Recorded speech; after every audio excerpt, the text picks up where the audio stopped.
তৃণমূলের শক্তঘাতী দক্ষিণ চব্বিশ পরগনা, সেই দক্ষিণ চব্বিশ পরগনায় আজ একেবারে জোড়া সভা বলা যেতে পারে। আজ সাগরে শাহ, পৈলানে মমতা বন্দ্যোপাধ্যায় এবং দুই সভাই একেবারে উল্লেখযোগ্য বলা যেতে পারে এবং তাৎপর্যপূর্ণ। রাজ্য রাজনীতির দরবারে আজকে দিনটি খুবই গুরুত্বপূর্ণ এবং একেবারে ছয় লাভ সেজে উঠেছে দক্ষিণ চব্বিশ পরগনা। নামখানাতে উপস্থিত হয়েছিলেন আজকে অমিত শাহ এবং অমিত শাহ তারপর সেখান থেকে সাগর পরিদর্শনে যান এবং তারপর বিভিন্ন জায়গা ঘুরে দেখবেন এবং আজকে পঞ্চম পরিবর্তন যাত্রা, তাই সেই পথ, সেই যাত্রাপথে অমিত শাহ এবং তিনি সেই মঞ্চ থেকে আজ দাবি করেন ক্ষমতা এলে গঙ্গাসাগরকে আন্তর্জাতিক মেলায় মর্যাদা দেবেন এবং সরকারি কর্মীদের জন্য বড়সড় আশ্বাস অমিত শাহের মুখে। গঙ্গাসাগরে পরিবর্তন যাত্রায় এসে বাংলার পবিত্র তীর্থভূমিকে আন্তর্জাতিক পর্যটন কেন্দ্র বানানোর আশ্বাস দিলেন অমিত শাহ। তাঁর দাবি, এবার নির্বাচনে পালাবদল হবেই। সরকারি কর্মী থেকে মৎস্যজীবী নানা প্রকল্পের প্রতিশ্রুতি থাকলেও শাহের মুখে। এদিন সভার শুরুতেই আলাদা করে অমিত শাহ শুভেন্দু অধিকারী, রাজীব বন্দ্যোপাধ্যায়ের নাম নেন। বললেন তারাই দলে নতুন শক্তি দিয়েছে। ঘোষণা করলেন মৎস্যজীবীদের সম্মান নিধির। ক্ষমতা এলেই মাছ ব্যবসায়ীদের অর্থ সাহায্য দেওয়ার কথা বললেন অমিত শাহ।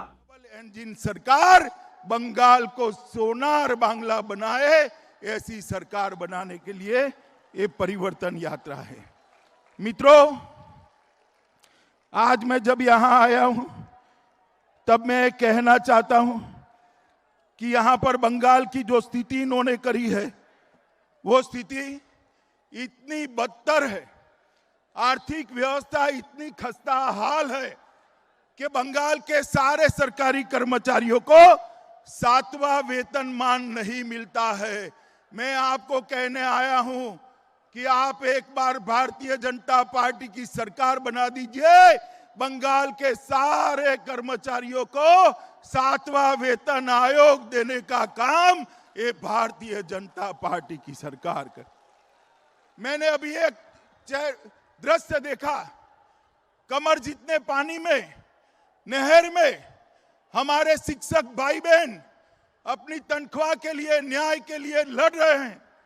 मैं आपके सारे बंगाल के सारे शिक्षक भाइयों को बताना चाहता हूं कि बंगाल सरकार आते ही आपको उचित मानधन मिले, इसके लिए एक कमेटी का गठन भारतीय जनता पार्टी की सरकार करेगी।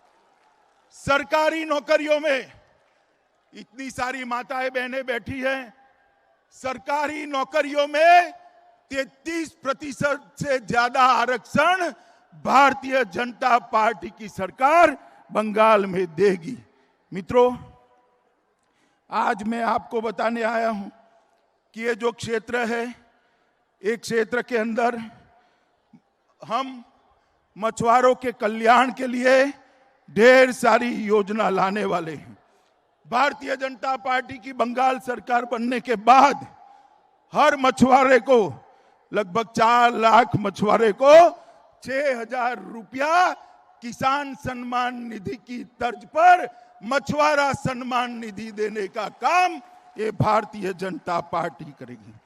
मछुआरों के उत्पाद का सही दाम मिले, इसके लिए फिशरमैन प्रोड्यूस ऑर्गेनाइजेशन की तरह मछुआरा प्रोड्यूस ऑर्गेनाइजेशन का गठन कर आपके उपज का सही दाम मिले, इसके लिए राज्य कक्षा के मंत्री का एक मंत्रालय भारतीय जनता पार्टी की बंगाल सरकार बनाएगी।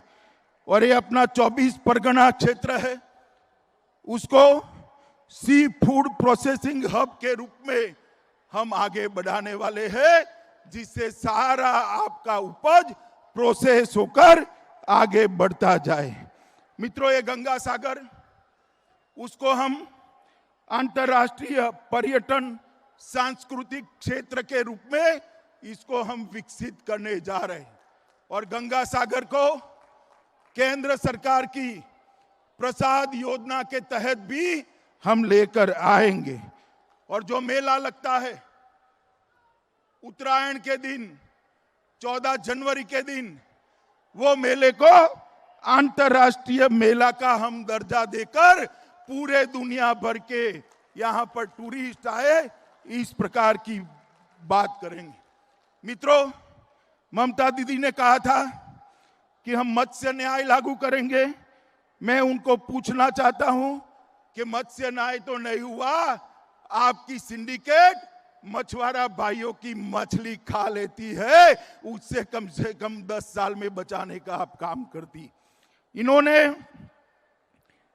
कुछ महीनों के लिए बहुत सारी योजनाएं डिक्लेयर की, मगर कुछ नहीं हुआ।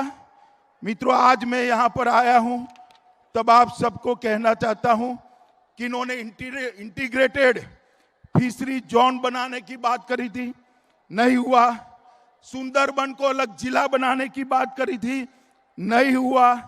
झारखली में पर्यटन संरचना बनाने की बात करी थी, नहीं हुआ।